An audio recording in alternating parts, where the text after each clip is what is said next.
जशपुर दशहरा महोत्सव तब अपने उत्कर्ष पर होता है जब विजयदशमी के दिन यहाँ विशाल शोभा यात्रा निकाली जाती है। आप देख रहे हैं दशहरा के दिन बड़ी संख्या में श्रद्धालु जिले भर से यहाँ के बालाजी मंदिर में एकत्रित होते हैं और भगवान बालाजी की विशेष पूजा अर्चना के बाद उन्हें विशेष रथ में स्थापित किया जाता है। रथ में जहाँ भगवान बालाजी को स्थापित किया जाता है वहीं पुरोहित, आचार्य व राज परिवार के सदस्य भी साथ होते हैं।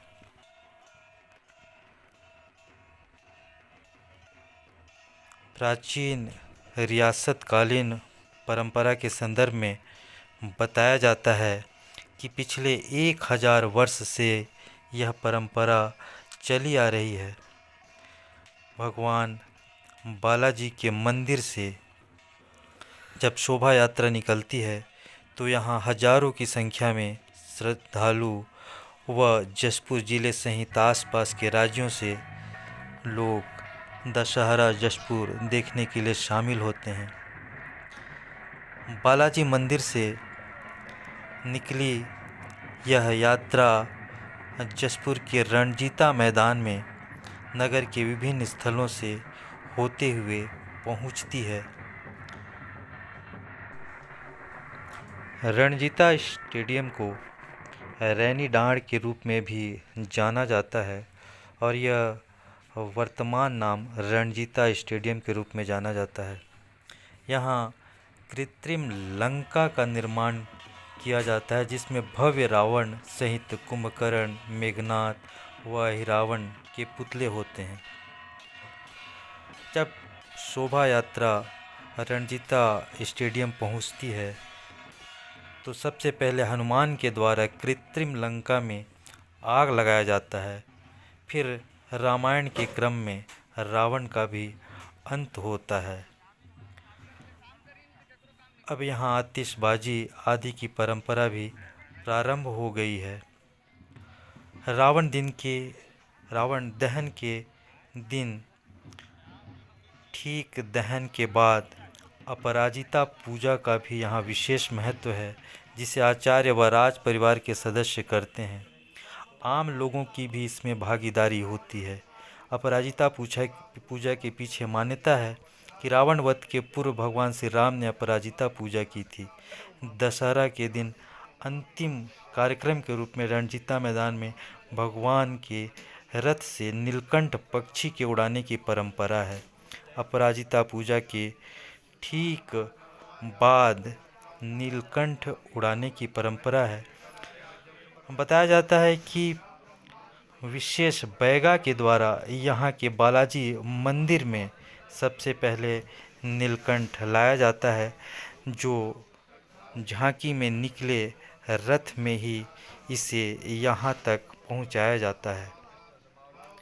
इन सारी प्रक्रियाओं रस्मों के बीच वाद्य यंत्रों का भी यहाँ विशेष महत्व है जो रियासतकालीन परंपरा से जुड़े हैं। इन्हीं बाजे गाजे के साथ नीलकंठ पक्षी के उड़ाने की प्रक्रिया है। इसके पीछे मान्यता है कि रावण वध के समय रावण ने हनुमान को उनके वास्तविक रूप में पहचान लिया था और रावण को हनुमान ने शिव के नीलकंठ रूप में दर्शन दिए थे। इसके बाद ही रावण को मुक्ति मिली थी। माना जाता है कि यदि नीलकंठ पूर्व और उत्तर की ओर उड़ता है तो पूरे जिले के लिए यह वर्ष शुभ होता है। वहीं नीलकंठ यदि अन्य दिशाओं की ओर उड़ता है तो प्राकृतिक आपदाओं सहित अन्य परेशानियों का संकेत होता है। हम इस परंपरा के संदर्भ में जानते हैं कि यहाँ के रियासतकालीन परिवार के सदस्य व पुरोहित क्या कहते हैं। दशहरा का पर्व है और दशहरा पूरे विश्व में मनाया जाता है। जशपुर दशहरा अपने में इसकी ख्याति और प्रसिद्धि है और आज हम लोग जशपुर रियासत जब से सूर्यवंशी राजाओं का राजा सुजान राय ने जब जब से यहाँ पर अपना राज्य कायम किया था। 1000 साल हो गए हम लोग दशहरा मनाते हुए।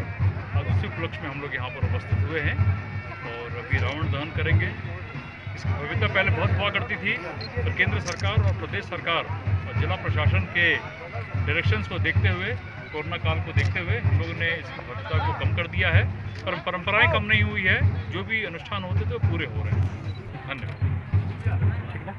पर जो है रियासत काल से चला रहा है, लगभग मतलब 1000 वर्ष पूर्वों से ही ऐसा परंपरा प्रारंभ हुआ है।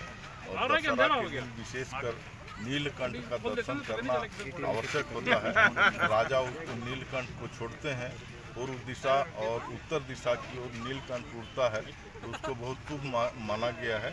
बाकी दिशा जो है तो उसमें थोड़ा अकाल और महामारी सबका प्रकोप बना रहता है। तो इस प्रकार दशहरा जो है यहाँ हम लोग रियासत तैयार हैं। और क्या स्थिति है? इस बार स्थिति ये है कि कोविड-19 के कारण जो है तो बहुत कम मतलब उसको जो सरकारी नियम है उसके हिसाब से हम लोग को चलना पड़ रहा है और उसके नियमों का पालन करते हुए हम लोग चल रहे हैं। और कोविड-19 के लिए विशेष रूप से जो है तो हम लोग जो है यज्ञ किए हैं, विशेष मंत्रों से किए हैं, पूरे विश्व कल्याण के लिए हम लोग।